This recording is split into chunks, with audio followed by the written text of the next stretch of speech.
ഒരു സമരം നമ്മൾ ചെയ്യും. ഇതങ്ങനെ വിട്ട് ചെലവില്ല. ഇത് ഓർപ്പൊക്കെ നമുക്ക് കിട്ടാതെ ചൂവല്ലേ വാങ്ങണേ. അപ്പൊ എങ്ങനെങ്കിലും അത് നമുക്ക് തുറന്നു വിടണമെന്ന് പ്രത്യേകിച്ച് പറയുന്നതാണ്. Good morning Rameez. സാർ കേൾക്കാമോ? ഇയർഫോൺ. Good morning sir. സാറേ ഞങ്ങളെ വീഡിയോസൊക്കെ കാണാനുണ്ട്. വീഡിയോസൊക്കെ കാണാൻ. ആണോ? റമീസിന്റെ ഫാനായി ഞാൻ. അന്ന് റമീസ് കിടുക്കി.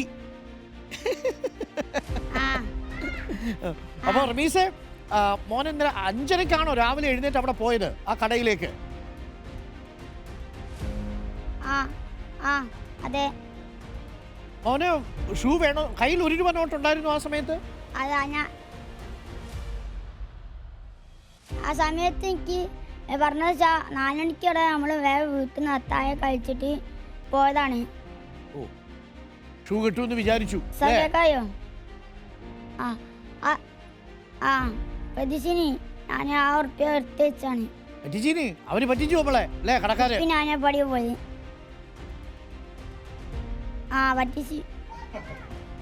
രമേശിന്റെ ഉപ്പയും കൂടെ പോയത് അല്ലേ? അതെ അതെ. രമേശ് ഭയങ്കരമായിട്ട് പറഞ്ഞിരുന്നോ? അവനെ ഒരുപാട് ആഗ്രഹിച്ചിരുന്നു. അവന് 2 ദിവസം മുന്നേ അങ്ങനെ പറയുന്നുണ്ട്. കാരണം എന്താ വെച്ചാൽ നമുക്ക് 1 ഉറുപ്പ്യ അടുത്ത് വെച്ചിട്ടുണ്ട്, നമുക്ക് എന്തായാലും പോകണം. അങ്ങനെ തലേ ദിവസമേ അവൻ ഉറങ്ങാൻ സമ്മതിച്ചില്ല.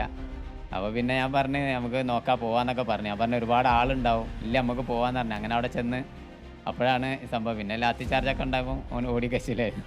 ചെന്നപ്പോ ഭയങ്കര ആൾക്കാരുണ്ട്. നല്ല ആളുണ്ട്. അത് 4 മണിക്കൊക്കെ ആളെത്തിക്കണം അവിടെ. 4 മണിക്കൊക്കെ അവിടെ ആള് നിൽക്കുന്നുണ്ട്. കാരണം ലൈൻ നിൽക്കുന്നുണ്ട്. പിന്നെ അതിന്റെ മുന്നേ കുറെ ആളുകൾ പറഞ്ഞ് കുറെ ആള് വന്ന് പോയതാണ്. 10 മണിക്കും കൊടുത്തു. ടോക്കൺ കൊടുത്ത്. ഇവിടെ ആരൊക്കെയാണ്? രമേശിന്റെ ഉമ്മയൊക്കെ ഉണ്ട് അല്ലേ? രമേശിന്റെ ഉമ്മ സഹോദരിയൊക്കെ ഉണ്ട്.